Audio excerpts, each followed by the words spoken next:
If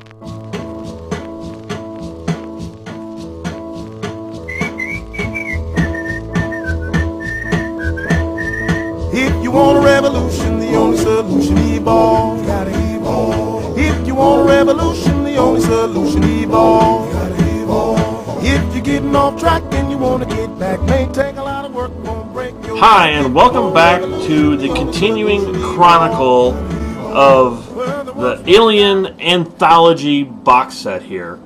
And now we've gotten to the most important part of the box set, really. Besides all the movies, who cares about those, right? I care. What? I care. What? I care. I didn't hear you. I said I care. Huh? I said I... We don't care about what you care about. Yeah, but some people just don't care. I don't care. Nobody cares. So this is disc 5 now. 5, Vince. Yes, disc 5. What is on disc 5 is the majority of all the extras, because discs 1 through 4 had some extras on them if you watched all of our other reviews, but you know, they were basically like audio commentaries, deleted scenes, some stuff to do with, what was the other one? Huh? What? I don't care. I thought you cared about this, Vince. What happened? I care. So let's get right into it. The first thing on disc 5 is what's called The Beast Within Making Alien. So here we go. Here's the first making of on disc 5. I don't care. Of tension. A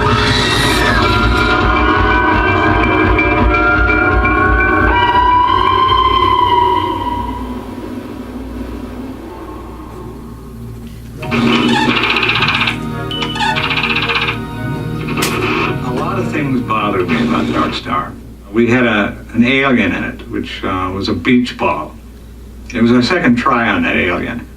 I went away from Dark Star really wanting to do an alien that looked real. A couple of years down the line, I decided to do Dark Star as a horror movie instead of a comedy. Alright, first up we have The Beast Within.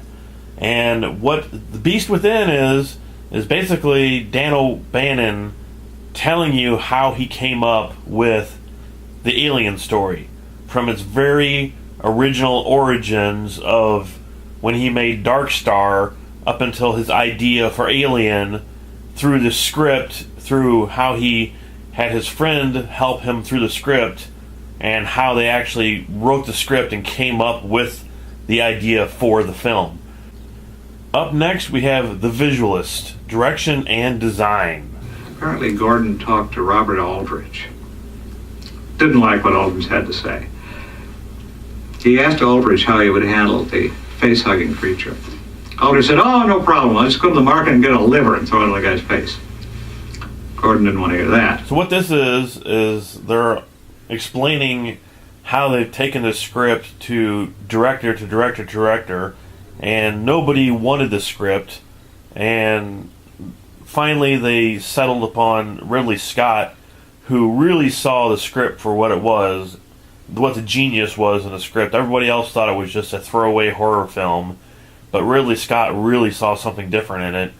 So it's a great extra showing how they finally got somebody to really know what Alien was all about, and they, of course, picked the most perfect director for the film, and that's why Alien is still Alien today. Next up, Truckers in Space, casting.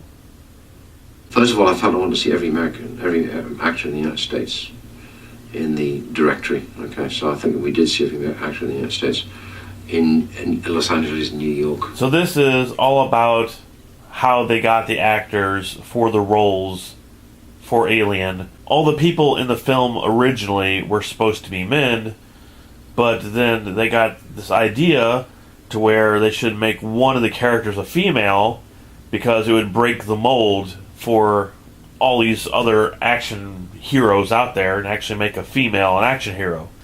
And of course the audience wouldn't be expecting that either. So this is another spectacular extra, as these all are. Next is Fear of the Unknown, Shepperson Studios, 1978. Within the first 4 days of shooting, there were 9 producers and studio executives on the set, just counting the minutes on Ridley and complaining, and why wasn't he shooting? And he was shooting so fast. They gave him no pre-light time, so he was trying to find the look in the first 2 days. And one of the producers, I remember, came to me on the 4th day and said, "Why is he taking so long?" And I said to him, "I don't understand what you're saying. He's doing 40 setups, 50 a day sometimes. The stuff looks amazing." So this is one of the major parts of these features. It's basically how they made Alien. Everybody's experiences, up to from the director to all of the actors to everybody pretty much on set. This is one of the big things here on the making of it. And if you want to know how they made Alien, this pretty much tells you a lot of it. Even though there's more to come still, this is like your major making of right here. The Darkest Reaches, Nostromo and the Alien Planet. The whole idea of the main sort of set, and Ridley discusses me, was that he wanted the opening to be rather like being aboard the Marie Celeste, the famous ship which was found drifting somewhere with, evidence that people had been on it, but no evidence of people. This extra basically tells you how they built the inside of the Nostromo, and the amazing detail they put into this is just, even watching it today is amazing. Just absolutely incredible amount of detail they put into every little sequence in this movie.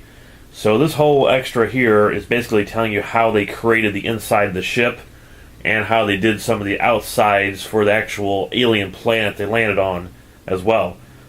Incredible extra here. It's very informative, and it pretty much tells you everything you want to know on how they built the inside of the ship and the alien planet.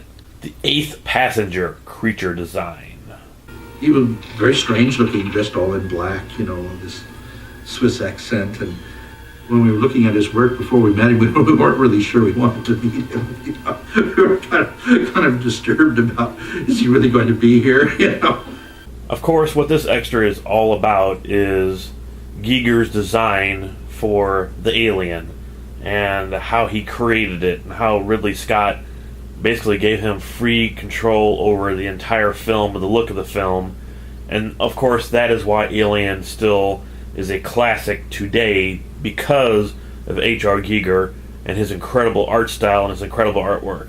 And this is a fantastic, fantastic extra that goes through all the details of how he created the alien, from the drawings to the design to the suit, and it's just an amazing thing to watch.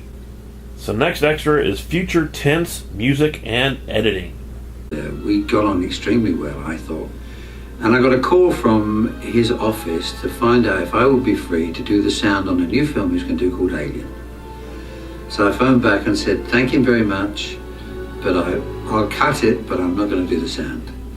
So he phoned up and he said, "Well, you better come and meet the producers of this film." So I did, and I met David Giler and Gordon Carroll.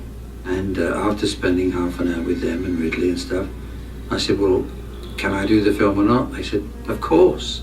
So pretty much the title says it all on this. It's very self-explanatory. It's basically about the music and how they actually edited the film. And the editor will talk about how the slow pace the film was, because they wanted somebody to be like off guard through the whole thing. And it's a really interesting extra here. Outward Bound, visual effects. And actually Nostromo, the main craft in the film, it kind of evolved, and it evolved many times over a period of months and months, over a year in fact it evolved. It originally started out as this basic space tug. Yeah, so this is a spectacular extra. I mean, if you're interested in the visual effects of any movie, especially Alien, I mean, they show you how they made all the spaceships, from the designs to the final product, and you can see some of the close-ups of it and what they went through, and it's just a fantastic extra.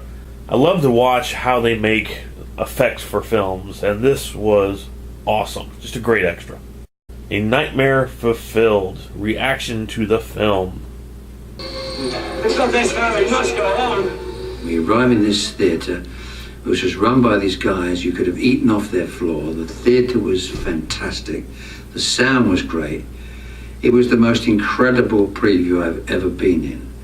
I mean, people were screaming and running out of the theatre. From what I remember, Ridley and Ivor Powell were holding down Alan Ladd Jr., who was trying to get out of the cinema. The usher keeled over and... So this is exactly like it sounds, the reaction to the film from when they previewed it. And of course it was an instant success, an instant classic as soon as they showed it, because there was nothing like Alien before Alien. Alien made its own path, it's made its own road down the middle of horror cinema, and unfortunately there's no movies out that can do this anymore, it doesn't seem, because people don't have the same originality that they had back then, so that's why this film is still a classic. So there you have it. Incredible. I mean, what is there else to say? Oh, there is a lot more to say, because now we have what, Vince? Superior firepower. The making of Aliens.